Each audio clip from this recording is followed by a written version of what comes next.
Welcome to intellectuals Avenue. आज हम Geoffrey Chaucer की the prologue to the Canterbury Tales में फ्रैंकलिन के कैरेक्टर को डिटेल में समझेंगे।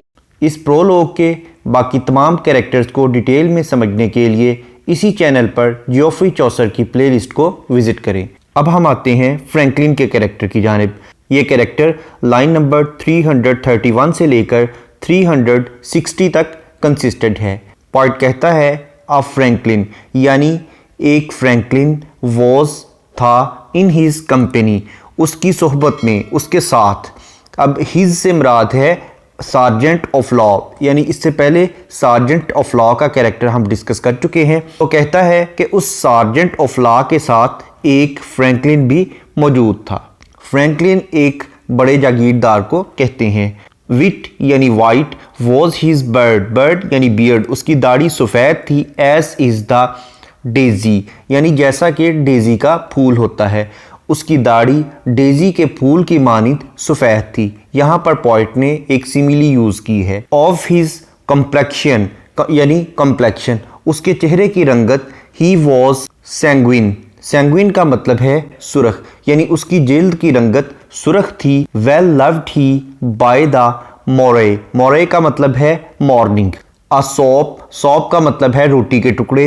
इन विन यानी वाइन, यानी सुबह के वक़्त वो शराब में रोटी के भिगोए हुए टुकड़े खाने का शौकीन था।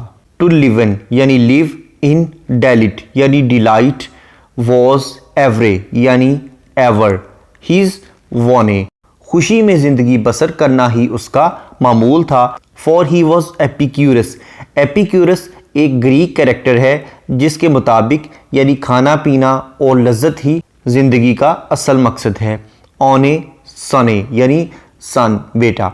वो एपिक्यूरस का बेटा था, यानी इसका मतलब है वो बहुत ज़्यादा बसियार खोर था, बहुत ज़्यादा खाने पीने का और अयाशी करने का शौकीन था। दैट हील्ड यानी हेल्ड यानी ओपिनियन।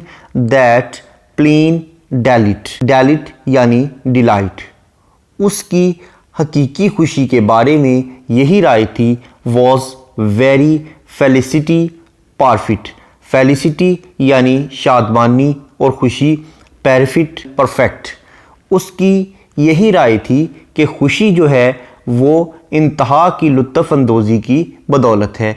यानी अगर आप चीज़ों से लुत्फ़अंदोज़ होते हैं तभी आप खुशी महसूस कर सकते हैं। खुशी का राज चीज़ों से लुत्फ़अंदोज़ होने में ही मौजूद है।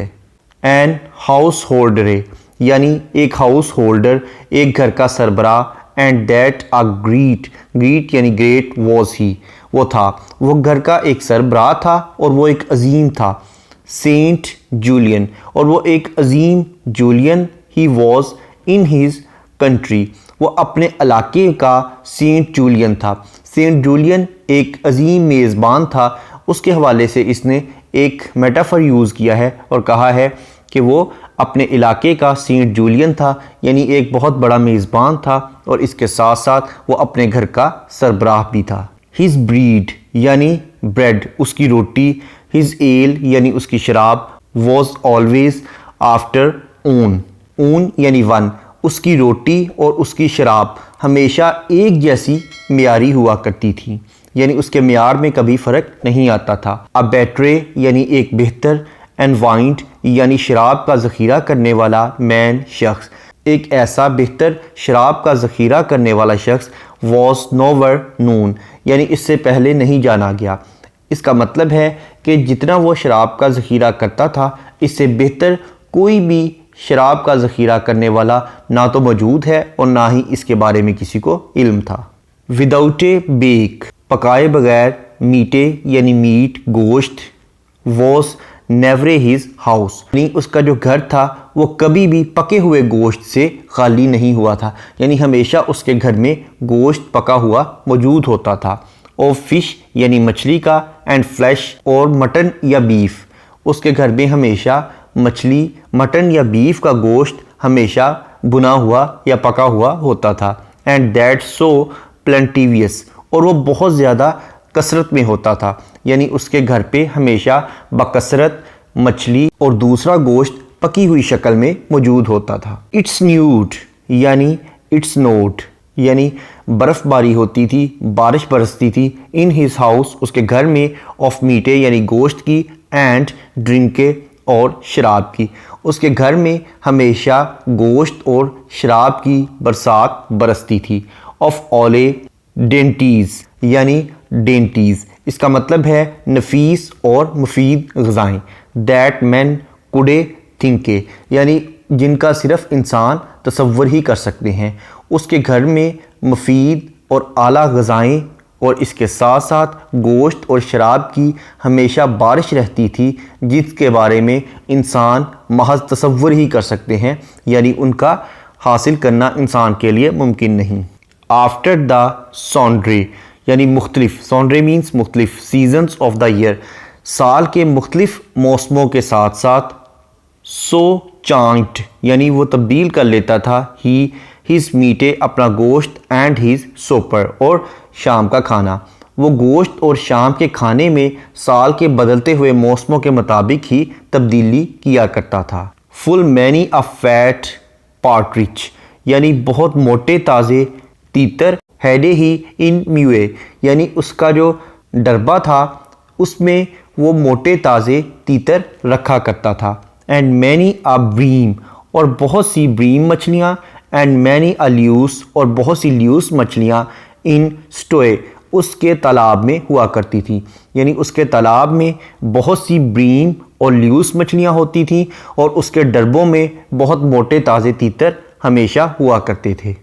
वो वॉज हिज कुक यानी उसका जो बावर्ची था वो उस वक्त तक परेशान रहता, बट इफ़ हिज सॉस वर पोइनांट यानी जब तक उसकी चटनी चटपटी ना हो जाती, एंड शार्प और तेज़ ना हो जाती।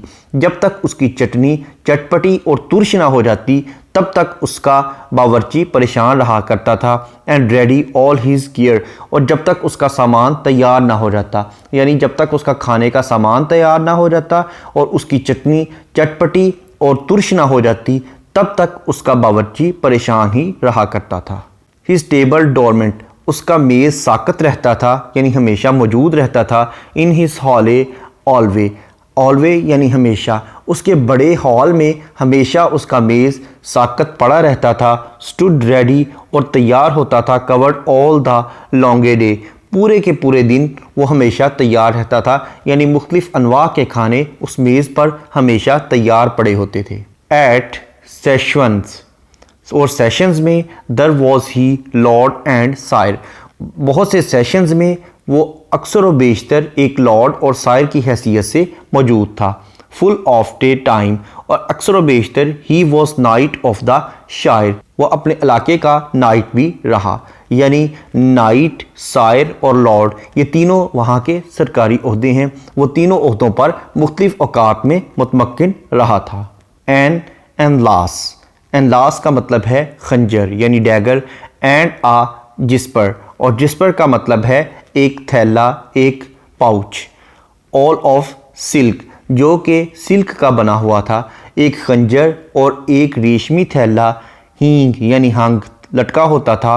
एट हिज गर्डल यानी उसके कमरबंद के साथ, उसके कमरबंद के साथ एक रेशमी थैला लटका होता था और एक खंजर होता था। विट यानी सफ़ेद था, वाइट था। एज मॉर्निंग यानी सुबह के वक्त धोया हुआ। मिल्क दूध यानी सुबह के वक्त धोए हुए मिल्क की तरह, सुबह के वक्त धोए हुए दूध की मानिंद उसका रेशमी थैला सफ़ेद था जो कि उसके कमरबंद के साथ लटकता था और इसके साथ साथ एक खंजर भी उसके साथ लटक रहा होता था। अशरीफ यानी आ शरीफ ये भी एक ओहदा है। हैडे ही बीन वो एक शरीफ भी रहा था। एंड अ काउंटर और एक खजानची भी रहा था। वॉस नोवेर स्विच, स्विच यानी सच। अ वर्दी ववैसर, ववैसर का मतलब है वैसल, यानी उस जैसा कोई मुअज़्ज़ज़ शख्स मौजूद नहीं था। यानी वो एक शेरफ की हैसियत से भी मौजूद रहा और वो खजानची भी रहा और इसके साथ साथ वो एक मुअज़्ज़ज़ और काबिल एहतराम शख्स था। Thank you for attending this lecture.